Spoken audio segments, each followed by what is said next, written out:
everyone, and welcome back to all of our regular listeners. And for those of you who are new, we are so happy that you are here. I'm Vanessa, your average triathlete with elite level enthusiasm. And today I'm joined by Coach Ryan Tibball. Ryan is a rock star coach, and y'all can trust this statement because he is my very own coach, and I have first-handedly experienced his expertise and have actually achieved things that I never thought possible. He has been coaching with TriDot for over 10 years, and he's also on the business coaching team at TriDot. Now, Ryan is here to help me dig into some of the staple run workouts that live in the TriDot ecosystem. And for each one, we're going to be looking at the interval pattern, the system it stresses, and tips to nail it. If you're a TriDot user or not, by the end of this podcast, you will have ideas for different run sessions and how to crush them. As usual, we'll start things off with a warm-up question, head into the main set, and wind things down with the cool down, where I will ask Ryan to answer one question from our audience. Lots of good stuff. Let's get to it. This is the TriDot Podcast, the triathlon show that brings you world-class coaching with every conversation. Let's get started with today's warm-up. Welcome to the show, Ryan. Always a pleasure to have you on the pod. And the warm question that I'm throwing at you is, what is your all-time favorite run workout? The one that puts a smile on your face and that you get excited about when it pops onto your calendar? Well, first off, thank you, Vanessa, for the warm introduction. I'm excited to be back here on the podcast. And you know what? To answer that question, I think the one that immediately comes to mind is the decreasing intervals. And the reason why I like those is it starts off with that bigger interval, and then it is a pretty minimal rest. And at the same time, the future intervals that go further along, they become half. They get cut in half, and it's like, wow, this is great. This is cut in half, and yet you still find yourself digging just as hard in those intervals. And in some senses, kind of in a way, almost imitates even race day in a sense of running through an aid station. You're decreasing your intervals maybe through that. And you have a very short rest period. So I really, really like those when I see them pop up. And they're just a lot of fun to me, and then obviously get to run the rest out in zone 2, so even better. I knew you were going to say that one because I know that's your favorite. And I know you always get excited to put that one on my calendar when I request some kind of a run. So I know that's your favorite. And honestly, I do think that all of the run workouts are your favorite because you like running so much. Yeah, a little bit, just a little bit. Yeah. So running is not my favorite. I do love it, but it's not my favorite. But in terms of the run workouts, I have to say I am a glutton for punishment. So I like threshold intervals. I love long, hard, intense intervals. So that is my favorite. The longer, the better. I like to get my heart rate up sky high. I like to try and keep appropriate form when I'm revving the engine at a high capacity. So that one is my favorite. I know it probably doesn't top the list for most people, but yeah, that's what it is for me. So we are super pumped to hear what our audience has to say. So please find us on YouTube or Spotify in the community, TriDot community, in Circle, anywhere that you want to interact with us. Please let us know what is your favorite run workout to do. We are super pumped to hear what you have to say. So let's hear it. Let's go. Mav Shuttles, Fartlek, threshold repeats, intervals, decreasing intervals, and cruise intervals. These are the run workouts that we are going to dissect today to bring you, our audience, the big old why. I don't know about you, but when I understand the reasoning behind a workout, there is greater intention, which is going to ultimately lead to better execution and bigger progress. So, for those of you who are watching on YouTube, we will be showing you examples of workouts that appear in a TriDot athlete's calendar. But please know that every person's workout is going to look different in terms of how long and how many efforts are prescribed. Because this is part of how TriDot ensures that people with different abilities are prescribed different sessions for them to be successful and, more importantly, to reduce their risk of injury. So just keep that in mind when you see a picture of the workout. It might look different than what you have on your calendar, but that's the beauty of TriDot. It's we personalize everybody's training to enhance their experience and allow them to progress at the rate that they're supposed to progress at. So Ryan, here we have a workout that feels like a part track session, part playground game. It's so much fun. It's super fun. Do you know which one I'm talking about? I think Mav Shuttles. Absolutely. Yes, it is Yes. Mav Shuttles. It's kind of like a playground, like you have to find a special place to go to do it. It's high intensity, it's fun, there's ups, there's downs, it's all kinds of things. So, um, please tell us, what is the interval pattern for Mav Shuttles and what system of the body is this workout supposed to stress? Right. Yes. I love this. And before I get into the full description of that interval pattern and what we're trying to stress here, let me emphasize, guys, that the really big important thing here when it comes to running and getting ready for any of your runs is emphasizing the proper warm up and the dynamic mobility. And the great thing about the TriDot and RunDot platform is the fact that they're actually they're in the warm up. You click that warm up, there are very specific dynamic mobility and running drills that are really great to developing and actually activating those muscles and getting that developing that proprioception and getting things ready and revved and pumped and so you can be successful in your run workouts. With that technique work that you do in that warm up will translate directly into your runs every single time. And now, and as Vanessa said here too, is that your workouts are personalized. So meaning depending upon your fitness, your progression, the optimization, again, your workout's gonna be personalized from the get-go. And so, diving into this math shuttles to begin with, the number of shuttles, the number of intervals in any other type of run workout is could be fully dependent upon where you're at in your running journey, your triathlon journey. So, now, specifically, getting into math shuttles, the interval pattern is very, very short, and it's very high intensity. And when I say high intensity specifically, I'm talking zone 6. And these zone 6 efforts are followed by a very short recovery. So 20 seconds of work followed by 20 seconds of recovery. And typically, you'll see do 6 or 7 of those in a row right off the bat. Now, everybody, like I said, is different. So you might have one set of 6 to 7 intervals or you might have 3. It just depends where you're at. And so, the whole goal in these MAV shuttles, and by the way, and for those that don't know what MAV shuttle stands for, is maximum aerobic velocity. I was So hoping you MAV were going to put that in there. yes, of course. MAV shuttles have multiple effects on the body. At the high level, MAV shuttles help build and recruit those fast twitch muscles and power. In other words, it can really touch on those nerves, you could say. And because of that, it has a huge neurological and muscular impact from firing off those muscles fast. So I digress. Remember what I said about that importance of an important warm up, guys? This is the one you better do it.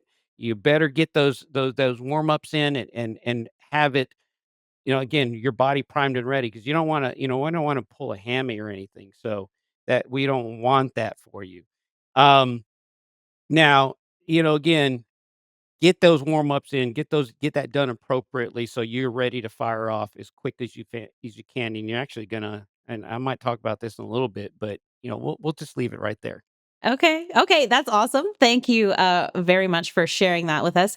Now, I think we love to hand out tips on this podcast because we are hoping to improve everyone's execution and elevate their performance regardless of where they're coming from. So hit us with some Tibball's tips for Mav Shuttles. Tibball's tips. That's a new one. I like it. I Yeah. might have to take that. Thank you. Yeah.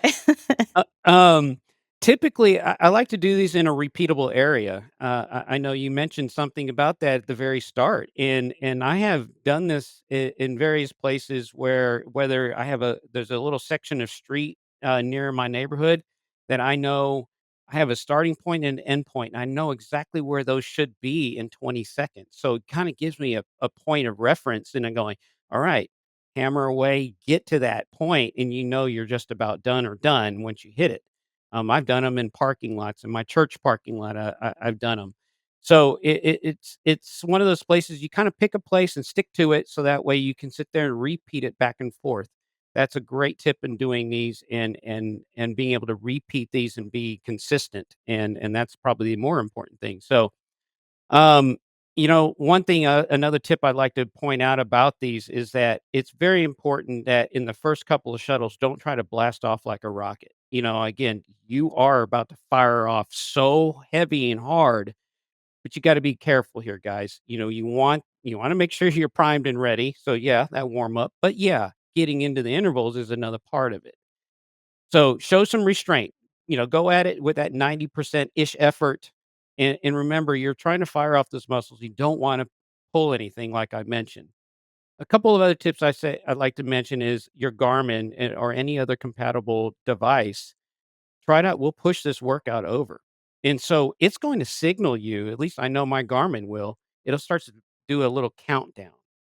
And the cool part about that is as soon as that countdown starts, I start revving the engine and start rolling into that next Mav shuttle. I mean, everybody wants to score 100, right, on their train X. So Yes. this is the way to do it, guys. And lastly, and this comes down to technique, guys, increase that cadence. Do not overstride. Don't be trying to stride in order to go faster. No, increase the cadence and use your body and lean forward as much as you can and keep that cadence rolling very, very quickly. The goal isn't try to be lengthening out any strides here, guys. It is using your body in order to fall and move forward and keep that the feet moving and get that speed from that. So body awareness, body position is so, so important. Lastly, the recovery. Don't come to an abrupt stop. Don't do that. Roll into a slow jog, and then you'll be able to roll into maybe a 5-second walk, and then you're ready to rev it back up. So focus on your breathing. Maybe if you have a bottle with you, grab it for a quick sip, but do those things and get ready for that next shuttle to take off. Well, that was awesome. Thank you so much for sharing all of those amazing little tips. This is something that is amazing about Ryan is he has so many different tips because he's so experienced in all of these sessions, but also as a run coach as well. So, thank you for sharing that with us. Really appreciate it. Now, Mav shuttles are sharp, they're technical, they have short bursts. You mentioned quick turnover, not overstriding, and that often requires a lot of focus. So, next up is the fartlek. This one here is a little bit different. It's about rhythm shifts. It's about speed and short recoveries. That definitely keep you honest. So tell us about this workout, Ryan. What pattern does an athlete follow for this one, and why? That pattern, it's obviously a little bit longer. So typically a fartlek is anywhere from about 3 to 4 minutes in duration. And it does have a focus, a very specific focus in the particular zone that you're trying to train in. And I'll talk about that in just a moment. But typically 3 to 4 minutes in duration with a 60-second jog. And that's an active jog. You're trying to be active there and keep that jog going. Maybe initially on, you might consider a brisk walk in between for that 60-second. But as you get stronger in your aerobic capacity, anaerobic capacity develops, you can be able to start really jogging and intentionally jogging in between for that 60 seconds in between each one of those intervals. So every athlete, again, like I mentioned, may have 3, may have 4, may have 5, may have 8 or 9. I've seen upwards of, depending upon the athlete. So that's a typical interval pattern that's set up for that. That is awesome. Thank you very much for sharing that. I know that this type of workout has been described as one that you can easily make more fun if you do it with friends.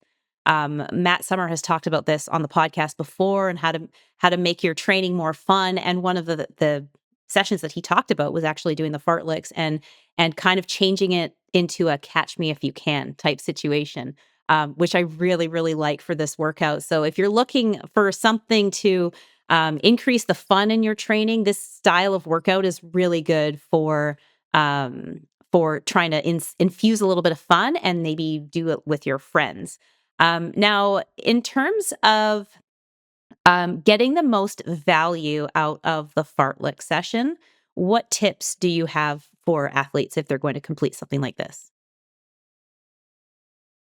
One of my bigger tips is do this on an open road to add variety.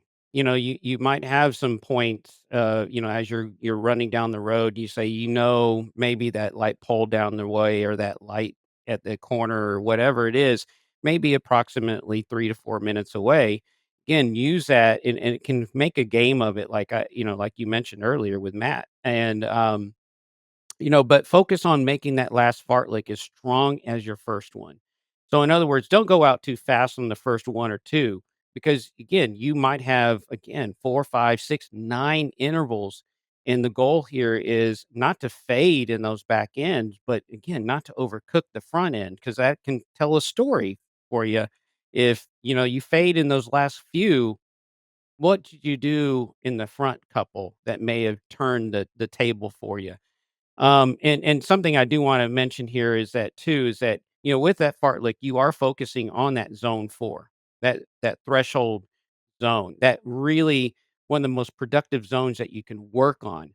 And again, this is your chance for your body to both work in that anaerobic system and recover back in that 60 seconds as quickly as possible, giving your body that opportunity to try to clear that lactic acid as quickly as possible, right? And again, it's also fair to say that this is gonna definitely test your mental systems in a way as well as you get further and deeper into some of those fartleks that you're doing.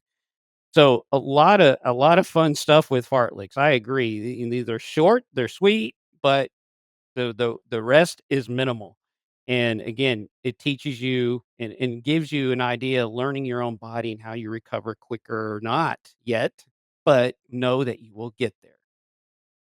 Something that you said that really, really resonates with me, and I think is a learning tip for everybody, is that we often go out too hard at the beginning of training sessions, and in particular in race situations. And so you had mentioned that this is a testing the mental aspect of your training and your racing as well, and that is, how do you hold back just a wee bit on those beginning sets, because we have to do that in a race as well, especially when we're all amped up and have adrenaline flowing and we're excited. Like, Yeah. we have to be able to contain that and hold back a little bit, because when we hold back a little bit, we're probably in a race situation anyways. We're probably going to put out, the same effort at zone 4, if not greater, just because of all of that extra adrenaline. So I like looking at this type of workout in that sense as well. Like, you've got to hold back. You have to be patient. You have to be so patient. And then Absolutely. at the end, when you get to that seventh, eighth, or maybe it's 4, 5, 6, or 7, 8, ninth set, then you'll be grateful that you did hold back a little bit. So yeah, I really appreciate those tips. Now, fartleks, they're a little bit more spontaneous. They're a little bit more playful. But when you stretch those reps out and hold the effort longer, we're moving into the threshold Oh, yeah. repeats, which is my favorite workout. And I think that we can call this the land of comfortably hard. I think that these workouts have the biggest variation amongst athletes in terms of the time and number of repeats, because that depends on where an athlete is in their training cycle, their age, their ability. So for those of you who are watching this and you're going to see one of the example workouts pop up on the screen, please know that not all threshold repeat sessions will look like this in terms of their duration and number of efforts that are prescribed. As an athlete that has used this platform for years, I can assure you that when you see threshold repeats on your calendar, it's like a box of chocolates. You never Yes. know what you're going to get. And No.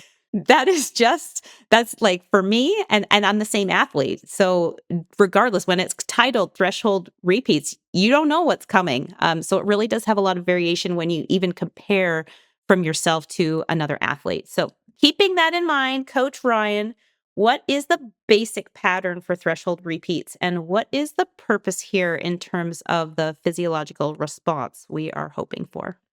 Yeah, this, arguably is like almost the bread and butter of runs. It really is. And these intervals are definitely longer than fartleks. Typically, depending upon the athlete, right? They could be 6, 7, 8, or 9 minutes long.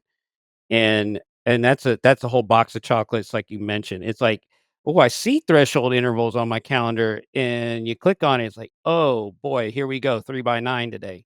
And, these again, again, these are longer intervals, and you're gonna have about a 2 to 3 minute recovery in between each one of those at a slow jogger Z2, zone 2, right? And don't keep in mind, you're not gonna fully recover, right? But it's definitely going to test your grit, test your ability, and also gives you, and we haven't talked even about this, but, fueling strategy. It's another way to incorporate that into these intervals where, maybe, again, you can almost treat it like you're racing. You see a aid station every 8 minutes and you have 8 minute intervals. This is perfect. You hit that water bottle at 8 minutes. Maybe you fuel every 15 to 20 minutes. You can hit a gel in between 2 or 3 intervals. So there's a lot of fun things that you can do within these workouts to incorporate into your training to translate to race day. So these threshold repeats are directly targeting that lactic threshold. And so again, that's like raising your tent pole. You think about that, your functional threshold. You're trying to raise your tent pole with these kinds of workouts, and you're putting yourself under that duration and stress for a little bit longer than doing a fartlek, right? And it's very important to build this zone because as you're building your zone 4 and it's getting stronger and you're tolerating that time on feet 6, 7, 8, 9 minutes longer. You're getting stronger. You're building that endurance that you need when it comes down to racing. So again, such an impactful kind of workout. Um, I'll throw in some practical tips now for executing this, and then again, as you are building your threshold durations, you are also building that mental toughness that, Vanessa just mentioned a second ago. That mental toughness, it's great to practice it because if you practice it now in training, it's going to go and translate directly into race day when it's time, right? So you are about at 80 to 90% of your max heart rate during these intervals. It climbs into there and yes, it gets difficult on those last couple of minutes or minute or 3 minutes, it doesn't matter. But that's your opportunity to get the best out of that particular interval when you're doing a threshold interval. So, again, use these as building blocks for race day. Okay. So these are the race day efforts then, like you've described. Now, I have a question about the difference between the recovery period in a fartlek versus the recovery period in a threshold repeat. So, what's the difference between those 2? Are there differences? Are they different paces? Are there different benefits for the system based, because you said that they're longer for threshold repeats. So is there a difference in how that affects the body, compared to a fartlek? Yeah, absolutely. And, obviously with fartleks, you're not going to get that full, recovery. Um, and so you're going to be very limited in that time to before you start your next interval. It's 60 seconds in a fartlek versus a threshold interval. You typically just a little bit longer. Yes, the interval's longer too. But again, our goal here in the end is when you're doing these intervals here is that you're successful for each and every single one of them. So giving you that 2 to 3 minutes is that opportunity not to just just let that recovery willy-nilly go away, but rather take advantage of it. Focus on your breathing, focus on fueling, hydration, and you have that opportunity to do that so that way your next interval is successful. So that's a really important factor. Okay, awesome. Now, we've covered a few of the different types of workouts so far. We've covered Mav Shuttles, we've covered the Fartleks, and the threshold repeats. Now, I'm just curious, is there any benefit to doing any of these? All three, maybe one of the three on the track, on the road, or on the treadmill? Like, what would your recommendation be for where we execute these different types of sessions? Yeah, a lot many of these can be done on a track. I mean, from a standpoint of maybe it's a softer surface too. And there is some benefit, with a typical track. You get that little bit of positive ground reaction force out of that track. And it's repeatable, so it's a controlled area in many ways. So you have options in pretty much most of your run workouts in TriDot. You have options to go do these things at a track and measurable, meaning you can do 800 meters or 1200 meters and accomplish the same purpose as long as you're hitting those paces, right? Not to say that you should do all your workouts on a track. I'm not saying that. What I'm saying is that it is important to be pounding the pavement because last time I checked, I haven't run into a single triathlon that happened at a track. So, good to get again, you want to get your muscles acclimated and adapted to doing road work too. So, again, you always have options there. And then versus a treadmill, hey, treadmills are great too. It is very forgiving, much like a track, and even more forgiving in some ends too. So, again, when maybe outdoors is not conducive for running outdoors, you optionally you got it. You do have the indoor treadmill to work on. And keep in mind environment normalization. So, again, all your workouts, make sure you choose that right tab on your workouts, indoor, outdoor, and the time, adjust the time. So that way, again, temperature, humidity, and elevation are taken into account for your zones that you're supposed to be working. Yeah, that's an excellent point. Something to remind all athletes to do who are utilizing the TriDot platform is to make sure that you update those metrics because it really affects your pacing depending on the conditions outside or if you're doing it inside. Now, in terms of doing, I have another question. I just have so many questions about the Mav shuttles and or possibly even the fartleks on the treadmill. I know for me, when it's like there is any evidence of unstable places to put my feet on the ground due to snow or ice or even I'm not that bad in the rain. I mean, I'm not a baby, so I'll go running in the rain, but if there's snow or ice, I am not setting foot outside. So if I'm on the treadmill, how do you suggest working in those recovery periods for Mav shuttles and then for fartleks? I'm just curious if there's a difference between those 2. Oh, well, being you got yeah, that's a tough one, but I know.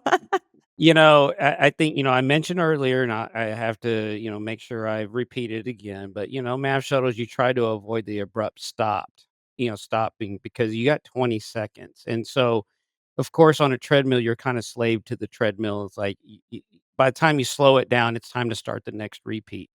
And so it makes it really, really hard. If you're lucky enough, you have two treadmills right next to each other. You could use the other one to go recover on real quick, and as you keep the other one at high speed. But I have done math shuttles on treadmills, and I have just literally straddled the belt and just was taking big deep breaths and I just hop back on, and that's probably your best option, on a treadmill.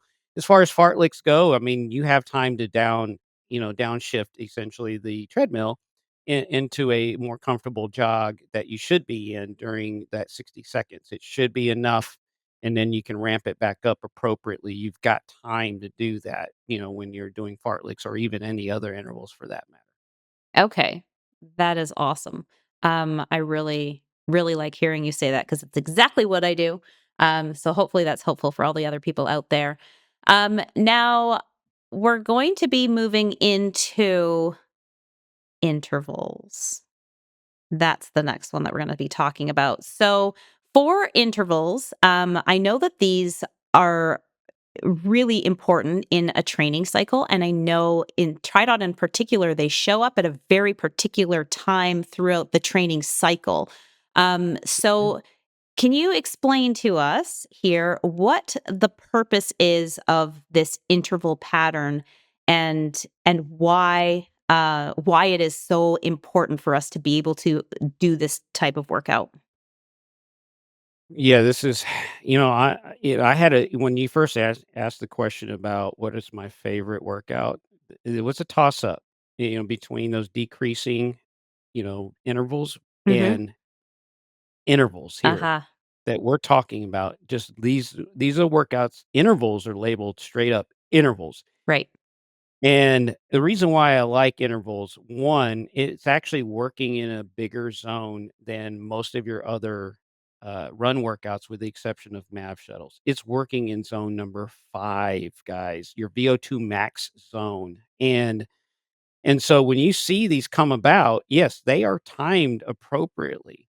They're timed because when you see those coming, you got a time trial coming next week. Right. And what a great way and great optimization that TriDot and RunDot do is optimizing you and stimulating, getting that stimulus that you need and prepped for next week. And also giving not only that, but that mental confidence. Oh, wait a minute, I can run faster. Yes, you can. And so intervals are typically 4 or 5 minutes in duration, and or can be done at the track, 800 to 1,200 meters. Sometimes you'll see that in your workout. Mm-hmm. The other cool part about it is maybe this is why it's my favorite, is I got 4 minutes to rest in between each effort. Yeah. I don't know, but, you get a large amount of rest here, guys, and it's needed. And so you're really don't stop and sit down and wait for that next one to come about. No, be actively walking and breathing, and perhaps even focusing on hydration, fueling, and if you need it, and get yourself mentally prepared to knock out another zone 5 effort, because zone 5, guys, really uncomfortable, really uncomfortable. And again, it stresses on that anaerobic system, and it's really, again, I this is my bad joke, and I have to say it, guys. Take it or leave it, but you got to listen to it. Um, your VO2 max zone, it's often described as you're genetically limited, right? And I'll be honest, most of us don't even reach our genetic potential in our VO2 max zone. So keep trying to go for it. And lastly, just choose your parents wisely when it comes to your VO2 max zone. There it is. I'm done. I'm done. Well, I can tell you like those intervals, these are the ones where you're living like right under the red line. You're still steady and somewhat controlled, but I think that you something that you said is that you have to be mentally tough to execute these intervals. Um and and I think that it's, really intense, but then you do get that break. You do get that rest where you can walk or do whatever you need to do to recover. And these are like, they get your engine revving. They're brutally effective. Um, Yes. and they are that indication, as you said, that your time trial is coming. Your time trial's coming. Yeah. And I will add, again, in order to recognize this zone 2, another thing, this zone 5 again is about, you can't talk. You don't want to talk. You're really putting it down. You're putting the hammer down. And it is like you said, very focused on your form, your technique, and obviously your grit, and into that. And you'll find yourself maybe in that last minute of that 4-minute interval feeling like, okay, This is where it's earned. This is where Mm, you do it now, it's happening on race day. You'll do it there. that's awesome. So, just a quick question about the intervals. What's the most common pacing mistake that athletes make uh, for this interval workout? Overshooting in that first one. You might go out and Mav shuttle pace on accident just because you're so amped up and ready to go, and you have to, really, hold yourself back a little bit, right? You want these to be really even because you're gonna have a lot of rest in between each one, but you want to be careful not to overshoot it here, guys. But also on top of that, just being confident that you can do it, right? And that's the other part of this is developing this is an opportunity to develop that mental fortitude, that grit, that confidence in those last couple of minutes of each one of those big intervals like this. And this can translate very well when you're going out and racing in your 5K, doing your assessment as it's coming, or go to race your 5K. Again, these are just so impactful, so don't skip them. Yeah, right. This is definitely a workout that I will never skip because I love that intensity factor. I'm sure a lot of the listeners would not be surprised to hear me say that. But I'm also curious about this. Now, this might apply to threshold repeats and intervals. Maybe it applies to all of them. But is there a way to help athletes find this this pacing, whether it's zone 4 or zone 5, without obsessing over their watch? Yeah, you know, and I know watches, sometimes I feel like I wanna tell my watch to shut up, Garmin, kinda thing, but, you can go by RPE, you really can, and it's always and I say this often, it's good to know, your RPE and be able to recognize your RPE versus what your watch is telling you, and as you learn because it helps you learn your body, and so, in other words, an RPE for a threshold interval could be about a 7 or 8 on a scale of 10. And, for intervals themselves, it's 8, 9, it's a lot higher. So, RPE can be a good barometer of things if case you just maybe you forgot your watch, maybe your watch died. I mean, I can't tell you the number of times I've heard that from my athletes. It's like, "Hey, coach, sorry, my watch died, but I did it." I was like, "I trust you. I know you did." So, again, it's one of those things, even, hey, you know what? By the way, your systems could die in a race too, so what are you gonna do there? So, again, it is sometimes a good not to even look at your watch, but as you learn yourself and stuff, RPE is a useful tool to, again, equate it to what's happening on your pacing, your power output, or whatever it is that you're training at. Yeah, I love that you brought up, RPE because I think that it can even shift. Like your rate of perceived effort can shift depending on how much you improve and how your physiological system responds to the training that you're putting onto it. Because I used to remember when I first started running, I used to think like my RPE was I felt like I was dying in threshold repeats. I was like pushing myself and it felt extremely uncomfortable and I didn't like it. And I was like, well, that's zone 4 for me. But now that I've had a lot more experience in the mental aspect of the training and that I know that when I felt like I was dying in zone 4, that wasn't even close to my limit. Now I know that that feeling I have to chase is in zone 5. And so I think that like in terms of what you think you're capable of, that might shift a little bit. I don't know, has that ever happened Yeah. to you? Absolutely, and it could shift for many reasons, right? It could shift because maybe your sleep has been poor, your nutrition's been poor, etcetera. That, again, if you're not fueled up right to begin with, I mean, things can feel harder. There's no question about that. Hydration, right? That's a huge factor. And so RPEs are, again, with a grain of salt, rate of perceived exertion. It's a helpful tool. It's also, again, making sure that your RPE does match up with, how your watch is what is your watch telling you, so pay attention to it. Yeah, yeah, I absolutely agree on that. So these intervals, the ones that we were just talking about, they have given us these sharp, somewhat targeted efforts. But some workouts flip the script a little bit. And we're going to be talking about your favorite workout here. Tell us about the magic of decreasing intervals and how you're asked to finish shorter efforts the deeper that you get into the session.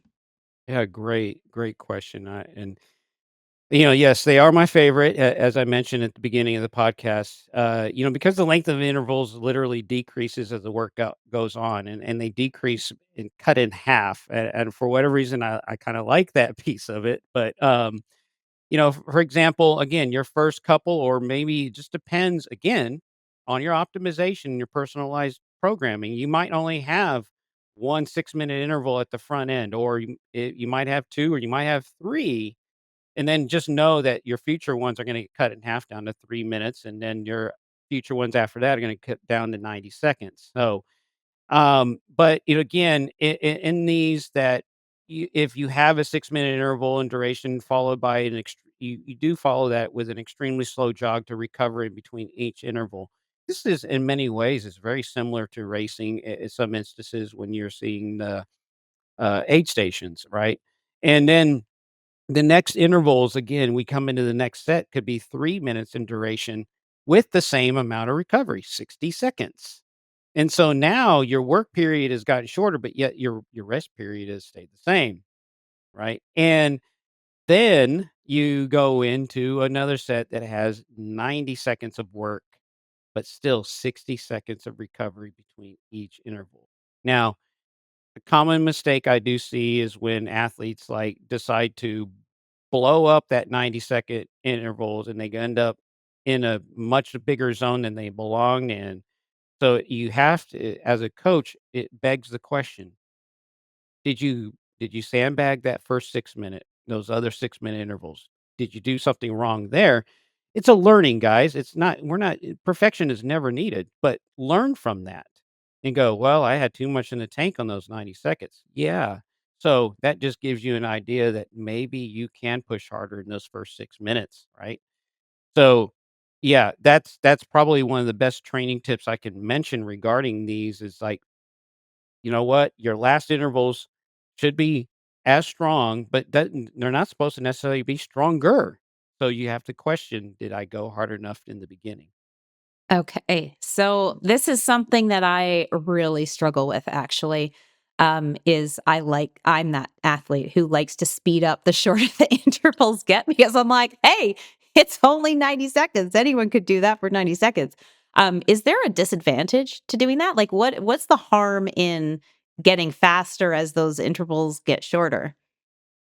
Well, good question. I love this one because we're going to go into training stress, right? Oh, And you're normalizing your training uh-huh. load and being able to see that NTS that everybody sees, like, why is my NTS going so much higher than what was prescribed? And how does that affect things later on? It's that residual stress that you can end up starting to accumulate and you may not want because what's happening the next day. I mean, you could end up with a hard bike and you're wondering why your legs are so fried. It's because you cooked yourself on the decreasing intervals the day before. It's like, I felt really strong. I did these last 3 or 4 repeats at 90 seconds, but I went into zone 5. It has a residual effect, guys. So and again, then you turn around and your future workouts might suffer from it. So that's why don't do that.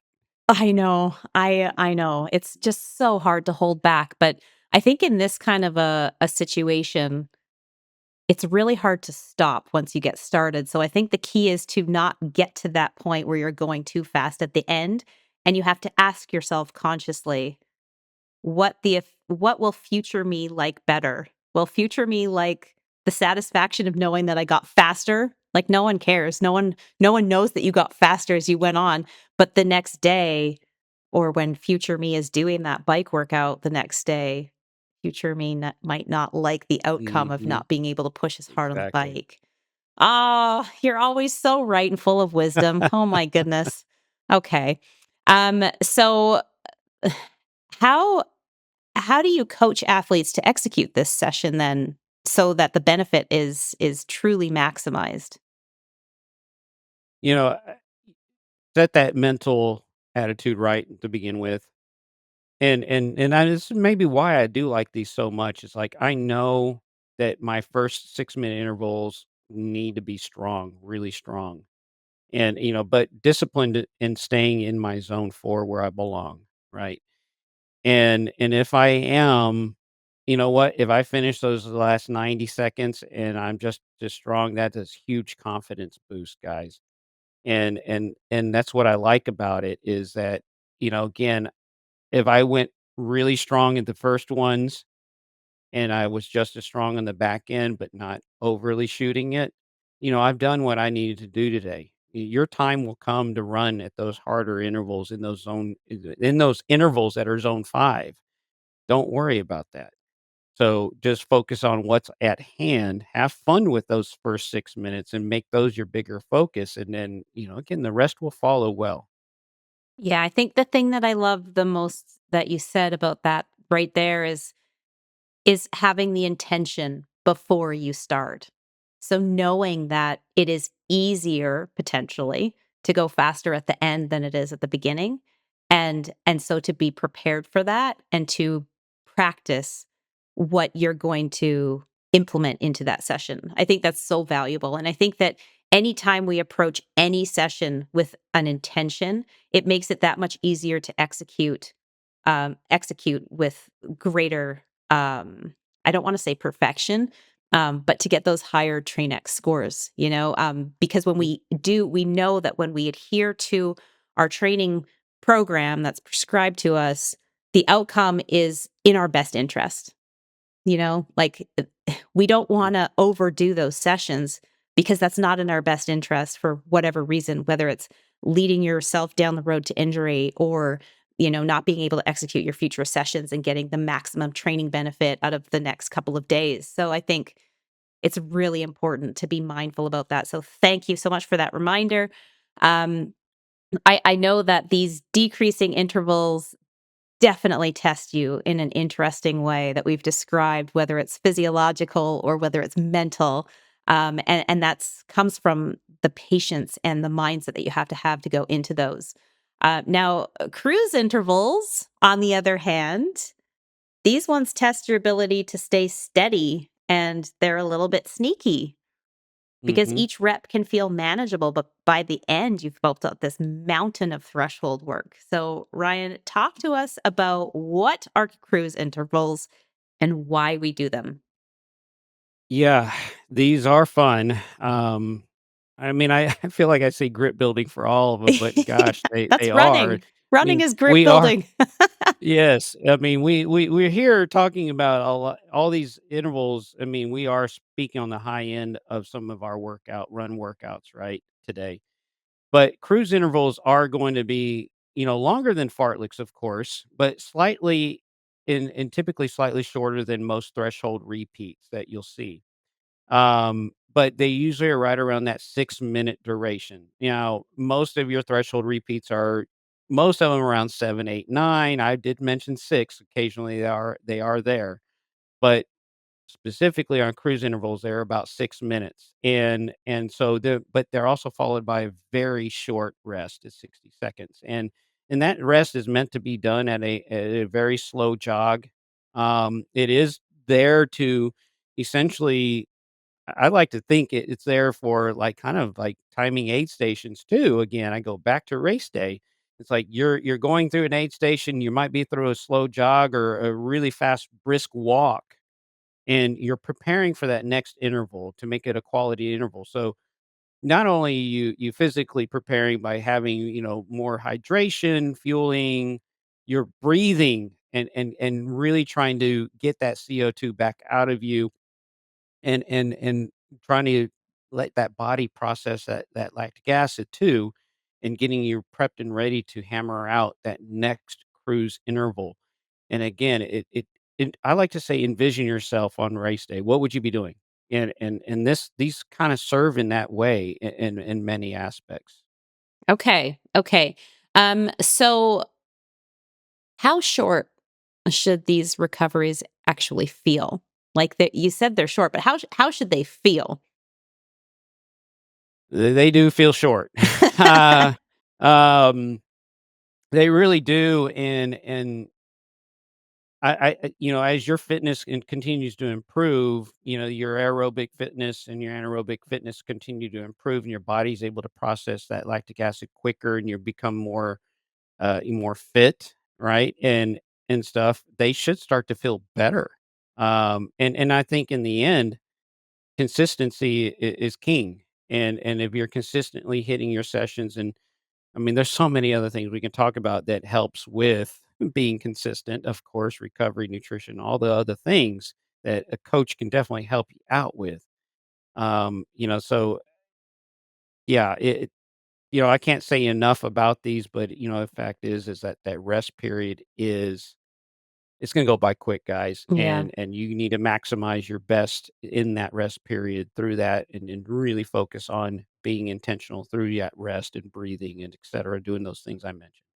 Yeah, absolutely. I think that this is probably the most misleading title of a workout ever because when you think of the word like cruise, it's like, "Oh, I'm gonna go cruise down on this big ship, and I'm gonna have a cocktail in my hand. I might go down a water slide or whatever," but, this is no cruise, people.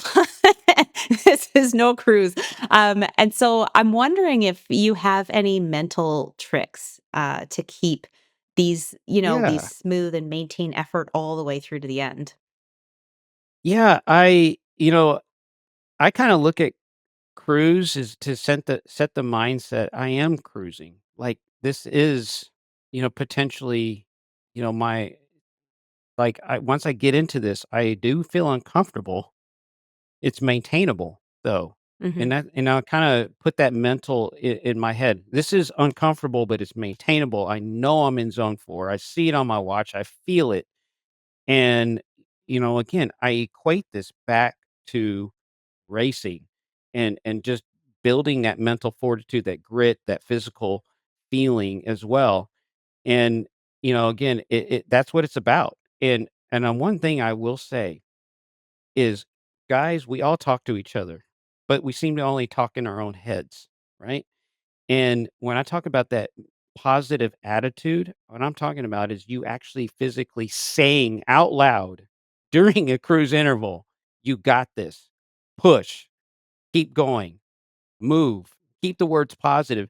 You know what? It's hard to say anything negative to yourself while you're out running or biking for that matter. So when you're saying it out loud, more than likely it's going to be positive. That's probably one of my favorite things to do when I'm out there on my own. I love that. I've never done that before, so I think I might have to test that one out, the positive, like, shout out to yourself Yes, when you're going. absolutely. That's awesome. Now in terms you've given us some mental tips here. Do you have any practical tips on how to execute this workout, so that these cruise intervals are really effective part of an athlete's training cycle?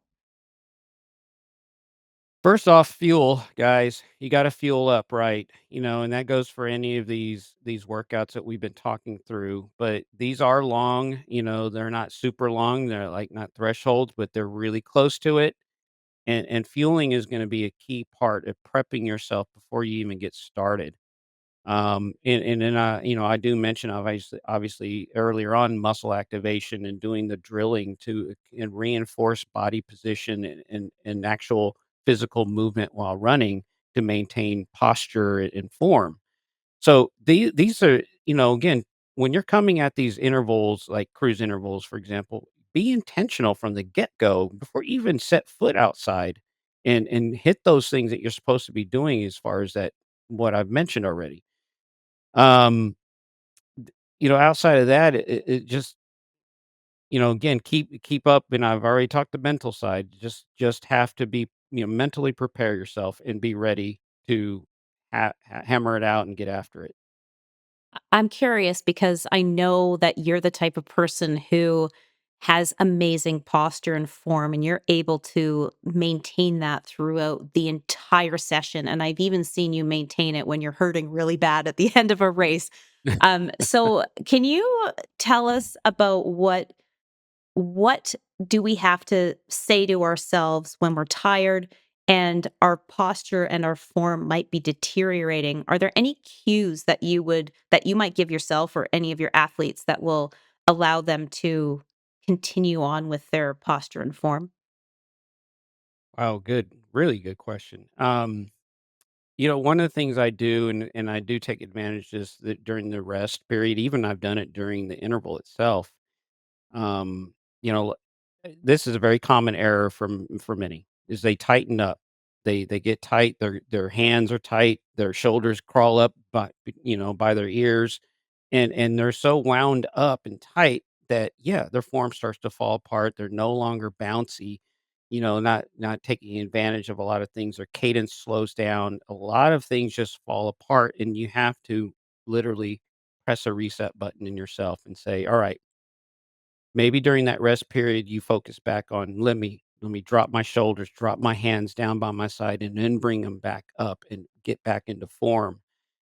Doing those things can help you, again, it all translates to race day. So while you practice, you can check in, do a body awareness check in and go, drop the shoulders, drop the hands, now relax, take some big deep breaths, and then continue on, keep moving forward, and re-engage everything that you're supposed to be doing. That's awesome. Thank you so much for sharing all of those tips and tricks with us and for helping us to decode all of these workouts.